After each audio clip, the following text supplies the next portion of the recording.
I'm Danielle Michaud outside Scotiabank Arena, where it will be jam-packed and mighty loud for WWE SmackDown Live tonight, where Charlotte Flair will look to defend her women's title. Now, if the name sounds familiar, it's because she's the daughter of wrestling legend Ric Flair and emulates a lot of his swag when it comes to her own style inside the ring.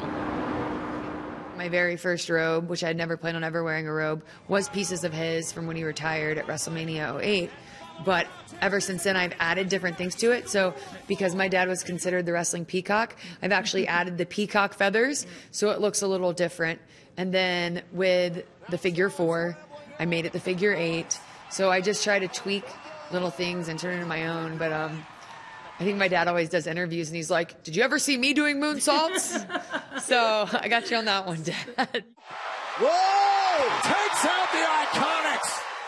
Brought the hardware, as I would hope you would. How does it feel to be the reigning SummerSlam champ? It really hasn't soaked in. No. I have had a lot of media mornings the last few months, and I felt a little bare without the title. So walking in today, I was like, yes!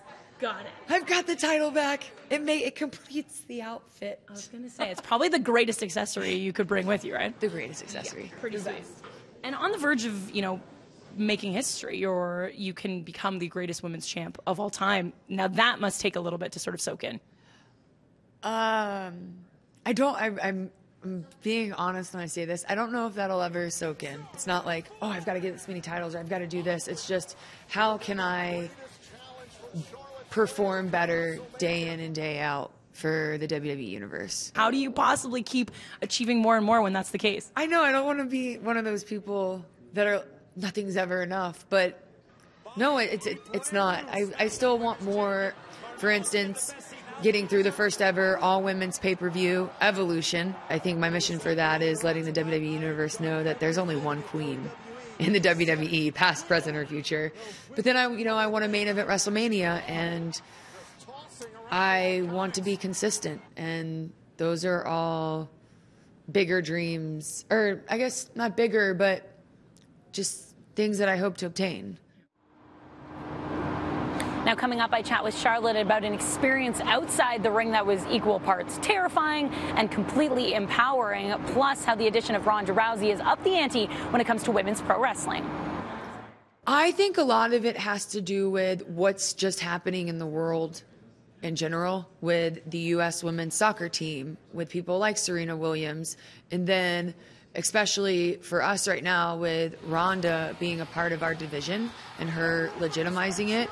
I don't think that the women would have had the opportunities that they're having today if Ronda wasn't the face of UFC at one point and the first woman to main event a pay-per-view, because it took all that for us to catch up. When you see kids front row and little girls going, I can do that there's no limit.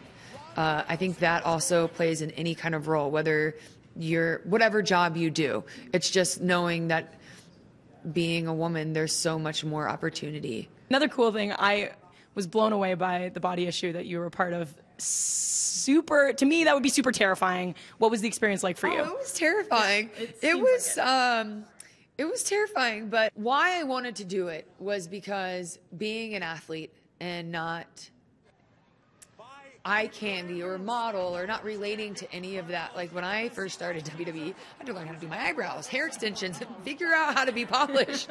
It just, the glow up for sure.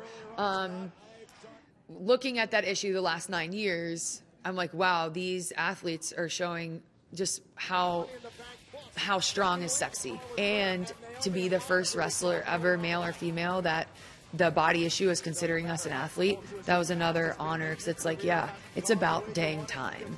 When you meet kids and they see these kinds of messages, what do you hope that they gain from that?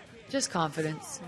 I needed a superhero growing up, so I just hope that I could be that for what I needed growing up, and sending the message that being intelligent, being athletic, being strong, all those things, especially for little girls, is so important.